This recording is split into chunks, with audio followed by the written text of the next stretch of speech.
This legend focuses on the unusual situation that people of San Roque neighborhood went through a long time ago. Two journalists from a famous magazine were doing a report on classic legends of the traditional neighborhoods of Quito. I've heard that San Roque has a lot of interesting stories and legends. Yeah, you're right. I believe that this report is gonna end up quite well. Where are we going now? I've spoken to one of the oldest dwellers in this neighborhood, Mr. Miguel Suarez, Don Miguelito. That's how people here call him. Don Miguelito. I've heard about him. He's an old carpenter.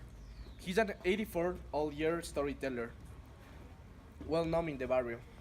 It's gonna be a great experience.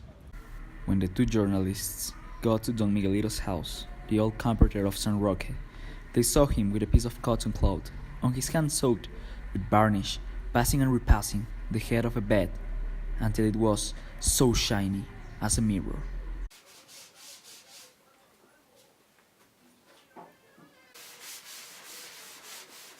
What an amazing shining, sir! Without questioning, sir, do you know something? At the age that I have, there is only one colleague of mine, a carpenter called Maldonado.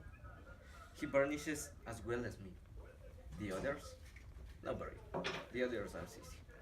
So, Don Miguelito, you are the one who saw the school that used to appear in this neighborhood, right? Yes, indeed, miss. I'm gonna tell you all about it. But before that, can you give me a cigarette? The two journalists didn't have any cigarettes, so they gave him a lollipop instead.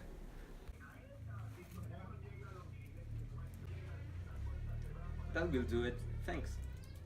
He unwrapped the plastic of the lollipop and put it in his mouth.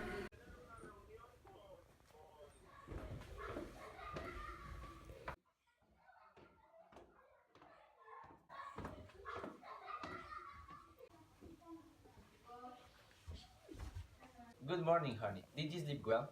Well, yes. How about you? Are we going to have some time to spend together? You have been traveling so much lately. You are never home anymore. Well, honey, you know, I have to go. We need money to keep all our lifestyle and pay all our bills. But you can work here, near your home. What happened then? Did she have to wait long? Okay.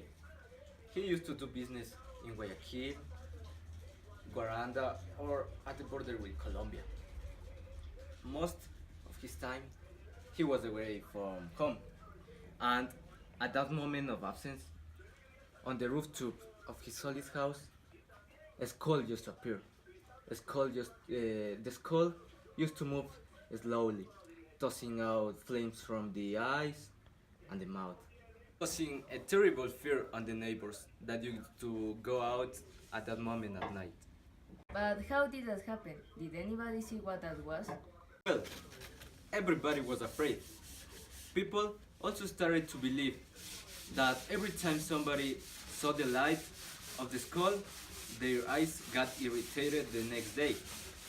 Even the church sent a priest to conjure Don Adam's house. No matter what they did, the skull and the caveman continued appearing, and the neighbors started to avoid walking on that street as soon as the sunset started. They were afraid that something bad could have happened to them. Don Miguelito continued narrating the thrilled story. He said that since the people didn't want to do anything because of their fear, three curious kids had the courage to face the mystery and find out the truth. One of these kids was Don Miguelito, of course. He was a kid who had just been learning the alphabet. They all were very, very young then. Guys, we have to do something. What did we have to see? What's going on with the skull and the caveman? I don't know. I'm afraid. I don't want anything wrong to happen to us. Yeah, I'm afraid too. And you want us to go near that house at night? You're crazy. Oh, come on. There's nothing to be afraid of. Don't be coward. We're gonna be hiding and nobody will see us. Okay, I'll go. Me too. We need some attention. Anyway, let's go tonight. Been here for hours and nothing has happened. Yeah, we should call it the quits. Let's go back home.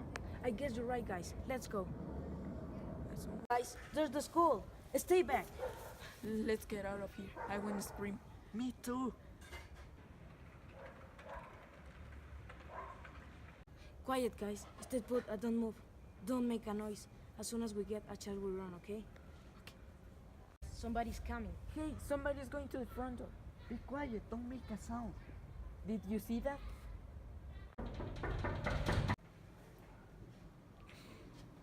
Alberto? Yes, my dear love. Is your husband gone? Yes, he's gone to veranda. He left early in the morning. You have no idea how much I suffered this time, that the waiting has been too long. Alberto, my suffering has been much bigger than yours. Why did the destiny want me to love you so much, and that you weren't free to avoid these crossroads? My parents are responsible ones. They forced me to marry without love. They are to be blamed for all this pain.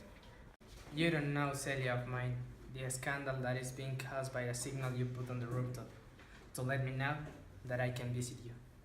I know, Alberto. I'm worried about this. I think that it's necessary to offer a new signal. But get in, somebody might see us. Did you see that?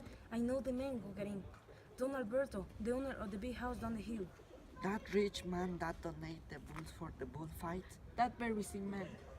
Oh, that rascal is in trouble then. Why? Because he's my godfather. And every time he returns from his trip, he brings me some delicious alfeñiques. I'm gonna tell him all of him. Before that, I'm gonna get something all right from. Only for you or what? Godfather! Godfather! Hey, you, little brat. Go by the house to get your alfeñiques. They are more delicious than I brought you last time. No, godfather, not this time. I'm gonna tell you something. Why don't you come here and tell me all about it? No, godfather, come with me, just for a moment. Just around the corner of where my friends are. Figure, what's up with this kid? Let on. There's not such a skull on a bank. Yes, it's only a pumpkin with the holes in it. Every time you go on a trip, your wife put a candle in the pot to let the caveman that he can come to the house. Is everything you're telling me true? I can't believe it. It's true, godfather.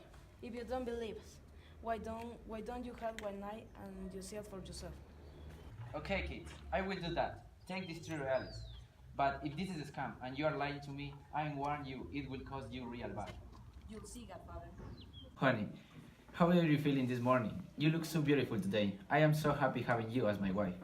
Thank you, dear. I feel okay. Are you going to have breakfast? Yes, of course. I need you to do me a favor. Yes, dear. Of course. I'd like to prepare a lunchbox for me and get my saddlebags ready. I have to go on a long trip. Really? Where are you going this time? I have to go to Guayaquil. I have some good business to close down. The night of that day came. The beautiful Celia, confident that her husband was far away by that time, took out the whole pot, shaped as a skull, from its hiding place. She lit a candle in it, put it onto the rooftop, and sat down to wait. What happened then? Did she have to wait long? No, she didn't. It didn't take long for the caveman to show up and knock the front big door. Donadan, where was he? Did he go on that trip? Stop questioning. Let me finish the story. Come on, let Don Miguelito finish the story.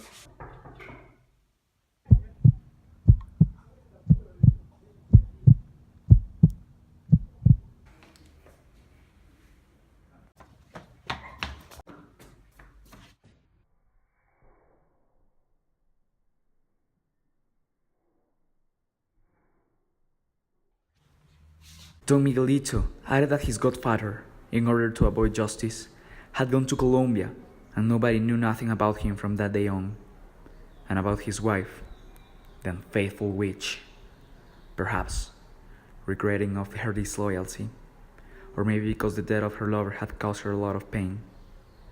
She joined the convent of St. Catalina, where she lived many years, and died as a saint.